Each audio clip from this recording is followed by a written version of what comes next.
Hello everyone, welcome to NEET Shastra. मैं हूं doctor प्रतीक सिंह। अभी इस टाइम पे सबसे बड़ा क्वेश्चन यही है after supreme court final judgement कि नीट 2024 की काउंसलिंग कब से स्टार्ट होगी, when will the counselling start. Now if we look at last years, पिछले साल की अगर हम डेटा को देखें, लास्ट ईयर डेट्स को अगर हम देखें, एक बार कंपेयर करें, तो नीट 2023 7 ऑफ मई को हुआ था।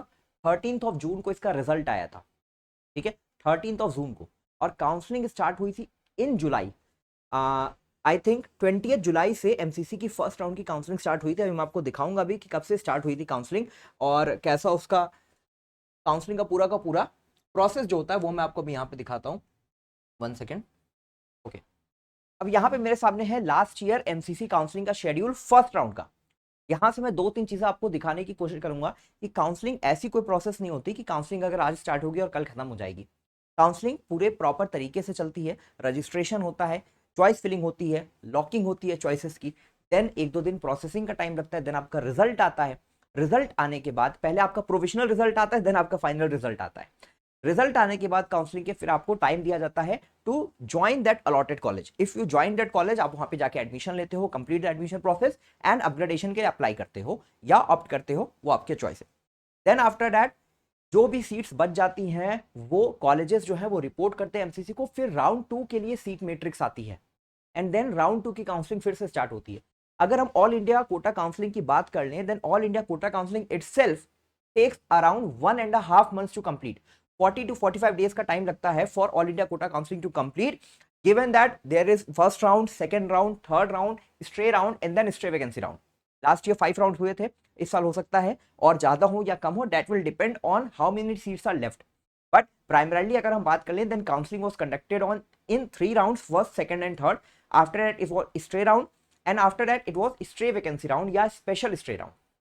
ठीक है, तो लास्ट ईयर अगर हम देख लें, रिजल्ट जून में ही आ गया था, 30 ऑफ जून। और 20 जुलाई 2023 से लेकर 25 जुलाई 2023 तक राउंड 1 के लिए रजिस्ट्रेशन एंड चॉइस फिलिंग आप देख लो 22 से लेकर 26 तक था। ठीक है, देन इसी टाइम पे आपको लॉक भी कर देना था। प्रोसेसिंग 2 डेज का टाइम फिर लगा, 27 एंड 28, एंड फाइनली रिजल्ट आया था 29 जुलाई को। इसके बाद फिर क्या करना था नेक्स्ट ईयर, लास्ट ईयर 2023 में एक और यहाँ पे इंपॉर्टेंट स्टेप था कि डॉक्यूमेंट्स को अपलोड करना था आपको। Uploading of documents by the candidates on MCC portal 30 जुलाई को।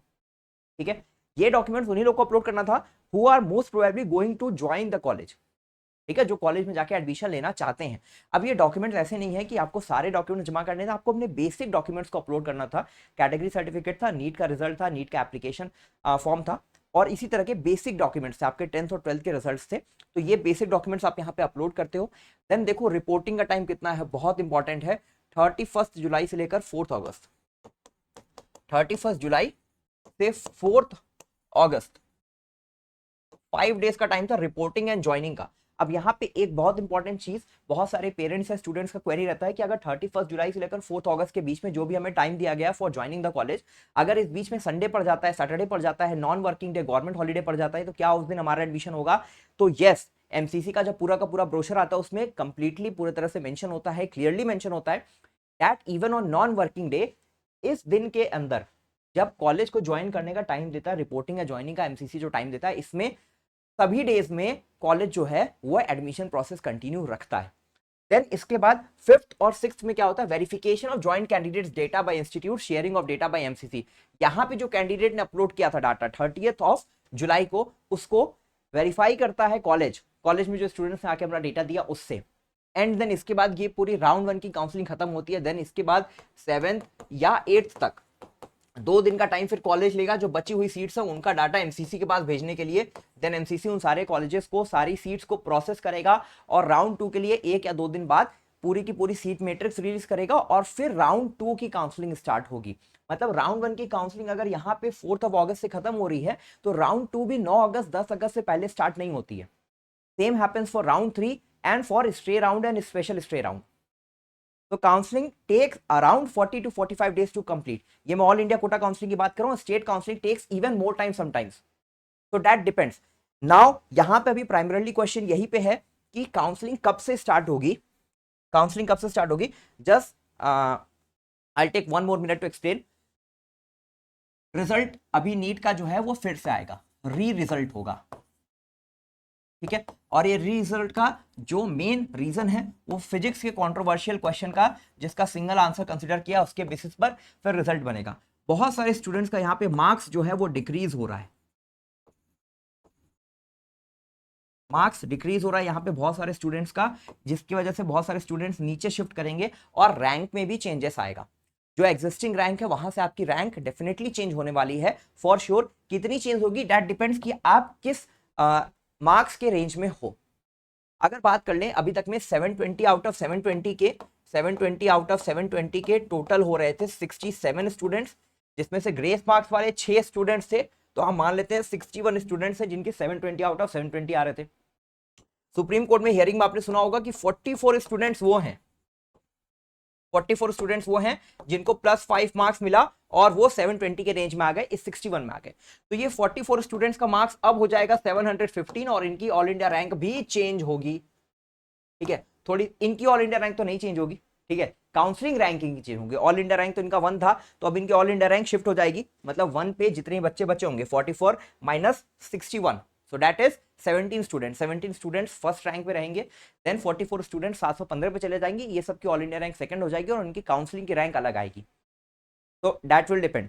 तो सारे स्टूडेंट्स इस तरह से मैक्सिमम स्टूडेंट्स ऑलमोस्ट आप मान के चलो 70% स्टूडेंट्स जो हैं उनके मार्क्स डिक्रीज हो रहे हैं, 70% स्टूडेंट्स के मार्क्स डिक्रीज हो रहे हैं। अब यहां पे देखना इंटरेस्टिंग है कि सुप्रीम कोर्ट ने कहा था, ध्यान से सुना, सुप्रीम कोर्ट ने कहा था कि जिसका भी गलत है उसके -5 नहीं होगा, ठीक है, क्वेश्चन के लिए 1 मार्क्स जो है डिडक्ट नहीं होगा और उनके मार्क्स जो होंगे -4 होंगे, मतलब इनका 716 आना चाहिए टेक्निकली, सुप्रीम कोर्ट में लास्ट स्टेटमेंट जो कहा गया है उसके हिसाब से। तो अब देखना है कि एनटीए क्या रिजल्ट देता है, बिकॉज अगर आप 2 क्वेश्चन का अगर एक कोई क्वेश्चन है उस पर पहले आपने 2 आंसर दिया था, फिर बाद में आप उसको फिर से एक आंसर करते हो, तो जिस स्टूडेंट ने दूसरा आंसर किया है जो कि टेक्निकली गलत होना चाहिए, तो अगर आप उसको +4 दे रहे हो तो इसका मतलब मार्किंग स्कीम के साथ आप छिड़कानी कर रहे हो, बट सुप्रीम कोर्ट का ऑर्डर है तो फॉलो होगा, तो 715 नहीं, ये 716 पे रहेगा। ठीक है, मैं अपने आपको करेक्ट कर लेता हूँ, 716 पे रहेगा। अब देख लेते हैं कि इससे सारे स्टूडेंट्स के -4 मार्क्स, मतलब 70% स्टूडेंट्स के -4 मार्क्स में चेंजेस आएंगे। और ये जो इन्फ्लेशन है बेसिकली जनरल कैटेगरी के स्टूडेंट्स जो भी 658 पर थे, 658 पर थे, वो 654 पे चले जाएंगे। अब यहीं पे जो मेन जो काउंसलिंग में जो कट ऑफ की बात हो रही है कि गवर्नमेंट कॉलेजेस में जनरल कैटेगरी की ऑलमोस्ट क्लोजिंग कट ऑफ है मेरे हिसाब से अराउंड 25,000 से लेकर 25,500 तक, 25,000 से लेकर 25,500 तक ऑल इंडिया कोटा में जनरल कैटेगरी की क्लोजिंग कट ऑफ हो सकती है इन स्ट्रे राउंड और स्पेशल स्ट्रे राउंड, मतलब लास्ट राउंड तक की काउंसलिंग में ये कट ऑफ जाएगी। इतनी मेरे हिसाब से ये एक एक्सपेक्टेड कट ऑफ है। तो इस रैंक में जो भी स्टूडेंट्स आ रहे हैं, जो यहाँ का रेंज है 650, 651, 654, 655, 658, 657, इन सारे स्टूडेंट्स के रैंक में जो चेंजेस होगा that is going to determine कि एग्जैक्टली कट ऑफ में कितना वेरिएशन आने वाला है मार्क्स के बेसिस पर, मार्क्स के लेवल पर। तो मुझे जहां तक लग रहा है कि अगर कोई स्टूडेंट अभी 658 पर था और वो शिफ्ट होकर 654 पर जा रहा है, तो आई वुड से करीब करीब 2000 रैंक का चेंज आना चाहिए, 2000 ±500, ठीक है, इतना मुझे लग रहा है ये चेंज आएगा। अगर आप 670 पर हो तो ये थोड़ा कम होगा, ये 1000 के अप्रॉक्स होगा। अगर आप 690 पर हो तो हो सकता है ये 500 के अप्रॉक्स रहे। So that will depend. 658 से लेकर 654 वाले स्टूडेंट्स की मैं बात करूं तो 2000 से लेकर ±500 रैंक का वेरिएशन देखने को मिलेगा।